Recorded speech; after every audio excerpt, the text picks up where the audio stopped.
নমস্কাৰ শ্ৰোতা বন্ধুসকল, আজি মৰাণ মহোৎসৱৰ কাৰণে শ্ৰমদান কৰিবলৈ আহিছিলোঁ।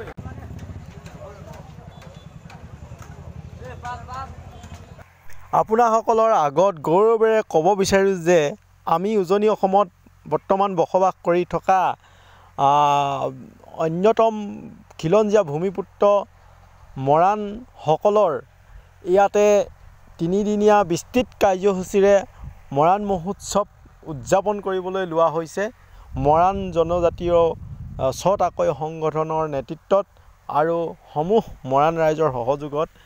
গতিকে ইয়াতে আপোনাসকলে দেখা পাইছে এই মৰাণ মহোৎসৱত মৰাণ জনজাতিটোৰ যিবিলাক বংশ আছে, প্ৰতিটো বংশই মৰাণ জনজাতীয় আৰ্হিত নিজৰ নিজৰ বংশৰ লোকসকলৰ দ্বাৰা একোটাকৈ ঘৰ নিৰ্মাণ কৰিছে। ইয়াত এখন ধুনীয়া মৰাণ গাঁও, মৰাণময় এটা পৰিৱেশ সৃষ্টি হৈছে। ইয়াতে দেখা পাইছে এইখন কোনো এখন মানে প্ৰতিষ্ঠিত গাঁও নহয়। ইয়াতে ফেষ্টিভেলত মানে মৰাণ মহোৎসৱত এনেকুৱা ধৰণে মৰাণৰ যি আদিম যিবিলাক ঘৰ আছিলে সেই আৰ্হিত এইবিলাক প্ৰতিটো বংশৰ লোকসকলে নিজৰ নিজৰ বংশৰ এটা এটাকৈ ঘৰ বনাইছে। ইয়াতে দেখা পাইছে আপোনাসকলে। গতিকে মই বিশেষকৈ আমাৰ মৰাণ জনজাতীয় দহোটীয়া বংশৰ ব্যক্তি হয়। গতিকে দহোটীয়া বংশৰ আমাৰ দহোটীয়া ঘৰটোৰ বনোৱাৰ উপৰিও সমূহ মৰাণ জনজাতিৰ বাবে ডাঙৰকৈ এটা ঘৰ, ভঁৰাল, গঁৰাল, গোহালি, তাঁতৰ শালি ইত্যাদিকে ধৰি পুখুৰী আটাইখিনি আমাৰ দহোটীয়া বংশটোক সেই ঘৰটো নিৰ্মাণ কৰিবলৈ দায়িত্ব অৰ্পণ কৰিছিল। গতিকে ময়ো এজন দহোটীয়া বংশৰ মানুহ হিচাপে আজি ইয়াতে অকণমান কাম কৰি দিবৰ কাৰণে আহিছিলোঁ আৰু আহোঁতে এই ভিডিঅ'টো কৰিলোঁ আৰু আপোনাসকলৰ আগত এনেকৈ প্ৰচাৰ কৰি আছোঁ। তো এইখিনিতেই মেইন যিটো মৰাণ ঘৰটো, এইটো আপোনাসকলে দেখা পাইছে যে এইটো বনোৱা হৈছে। ইয়াত গঁৰাল, গোহালি, তাঁতৰ শালি বিভিন্নখিনি ইয়াতে আছে। গতিকে ইয়াত যিবিলাক মহিলা আৰু পুৰুষ দেখা পাইছে আটাইবিলাকে দহোটীয়া বংশৰ লোক হয়। গতিকে ইয়াতে ময়ো কাম কৰিবলৈ আহিছোঁ আজি। প্ৰথমতে মই কাম হিচাপে ইয়াতে এডোখৰ আধা ভেটা জেওৰা আছিলে, এই জেওৰাখন মোক কমপ্লিট কৰিবলৈ কৈছিলে। লগত এজন ব্যক্তি সহযোগ কৰিছে মোৰ লগত। গতিকে এই আধা হৈ থকা জেওৰাডোখৰ ভেটি কিনি আৰু ভিতৰত এই যিটো মৰাণ ঘৰ ডাঙৰকৈ দেখাইছে, কেঁচা কেঁচা হৈ আছে পাতবিলাক, ছালখন। তো সেই ঘৰটো মই যেতিয়া আহি পাইছিলোঁ তেতিয়া চোৱাই হোৱা নাছিল। গতিকে আৰু বেৰ এখন দিবলৈ বাকী আছিল, সেই বেৰ এখন দিলোঁ, এই জেওৰাখন ভেটিলোঁ। তাৰপাছত ইয়াত গোটেই এখন মানে সৰু সুৰা গাঁও নহয়, বৃহৎ গাঁৱৰ আকাৰত মানে হৈ গৈছে গোটেইখিনি। ইমান ধুনীয়া লাগে, ইয়াতে থাকিলে ঘৰলৈ উভতি যাবলৈ মন নকৰে আচলতে। গতিকে জেওৰাখন ভেটাৰ পাছত মই আৰু কি কাম কৰিবলগীয়া, এই বেৰখন আধা হৈ আছিলে, এইখনত চচ ঠাঙি দিছিলোঁ, চুচি দিছিলোঁ, চচালি চুচি দিছিলোঁ বেৰখন দিবৰ কাৰণে। গতিকে আজিৰ দিনটো এনেকৈ, মই প্ৰথমতে যেতিয়া আহিছিলোঁ এনেকৈ ছালখন চোৱাই হোৱা নাছিলে। তো তেতিয়া এজন মানুহে অকল বাঁহবিলাক হেৰি কৰি আছিলে, ৰায় ডাঙৰ হয় তেখেত। তাৰপাছত আহিলে ঘৰটো চাবৰ কাৰণে মানুহ আহিলে, বিভিন্ন প্ৰান্তৰ পৰা দহোটীয়া বংশৰ লোকসকল আহিলে। গতিকে মই এখন দা লৈ আহিছিলোঁ কাম কৰিবৰ কাৰণে। চাওক এতিয়া ছাউনিটো হৈ আছে। তো এনেকৈ ৰাতিপুৱাৰ পৰা গধূলিলৈকে ইয়াতে বিভিন্ন সৰু সুৰা কাম কৰি দিলোঁহি আৰু তাৰ পাছতে গোটেই পৰিৱেশটো ভাল লাগিলে কাৰণে আপোনাসকলকো দেখুৱাবলৈ যত্ন কৰিছোঁ।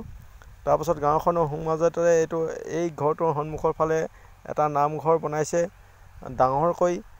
মুঠতে এই ফেষ্টিভেলখন এনেকুৱা ফেষ্টিভেল, মানে এনেকুৱা মহোৎসৱ, মৰাণ জাতিটোৰ এনেকুৱা এটা মহোৎসৱ মই আগতে দেখা নাই কাহানিও, এইবাৰে প্ৰথম হ'ব। আৰু এই মৰাণ মহোৎসৱখনলৈ মৰাণ জনজাতিৰ কোনোবা ব্যক্তিয়ে যদি নাহে, কিন্তু এইটো নামঘৰটো দেই, এইটো নামঘৰটো একদম গাঁওখনৰ সোঁমাজতে হৈছে নামঘৰটো, খুব বঢ়িয়া লাগিছে। তো কি কথা কৈ আছিলোঁ, কোনোবাই যদি নাহে তেতিয়াহ'লে তেওঁ জীৱনত মানে এটা খুব মানে মিছ কৰিব মানে তো এনেকুৱা এটা পৰিৱেশত এখন মহোৎসৱ যদি চোৱাৰ পৰা আপুনি বিৰত থাকে তেতিয়াহ'লে আপুনি কি বুলি ক'ম আৰু, মই বুজাই ক'ব পৰা নাই। গতিকে আহিব, চাবহি, ইয়াতে বহুত ভাল লাগিব, আপোনাৰ মনটো নিজকে মৰাণ এজন ব্যক্তি হিচাপে গৌৰৱান্বিত হ'ব পাৰিব। গতিকে মানে এইটো মৰাণসকলৰ দেওঘৰ বুলি কয়। দেওঘৰটো বনাইছে দেওঘৰ মৰাণসকলৰ দেওঘৰ এওঁলোকে বনাইছে। গতিকে এই ঘৰটো মানে এটা মানে টিলাৰ ওপৰত বনাইছে, দেখাম আপোনাসকলক।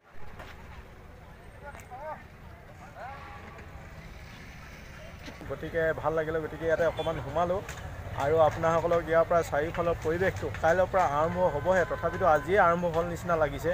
মানুহৰ সমাগমটো খুব বৃদ্ধি পাইছে।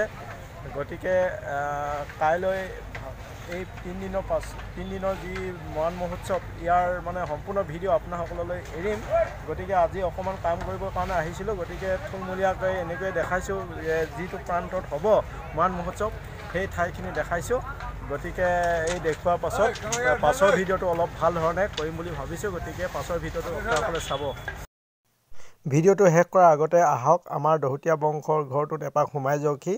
এয়া আমাৰ দহোটীয়া বংশৰ দ্বাৰা নিৰ্মিত মৰাণ ঘৰ। আহক ভিতৰলৈ সোমাই আহক, চাওকহি। তাৰপাছত ভিডিঅ'টোৰ পৰা বিদায় ল'ম।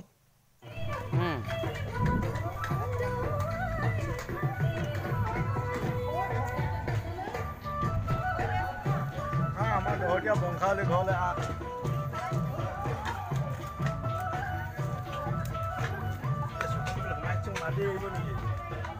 এখন ধোঁৱাচাং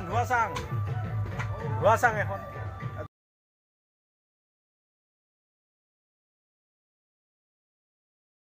দৰ্জাখন লাহেকৈ মেলি দিলে। এইটো দীঘলীপতি পাছতে এই দীঘলীপতিটোতে ইয়াত এখন দুৱাৰ থাকিব। এইটো শুৱনি কোঠা, ইয়াত শুব পাৰিব আপুনি ধুনীয়াকৈ খেৰৰ চাঙৰ ওপৰত। তাৰপিছত এইফালে সোমাই গৈ থাকিলে ইয়াত দুটা কোঠালি সৰু, এটা আশাশালী, ইয়াত ভাত ৰান্ধে মৰাণ লোকসকলে আৰু এইখিনি জেগাত খায় মানে।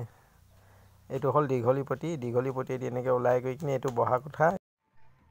তাৰপাছত আপোনাসকলক দেখাইছোঁ মেইন মণ্ডপটো।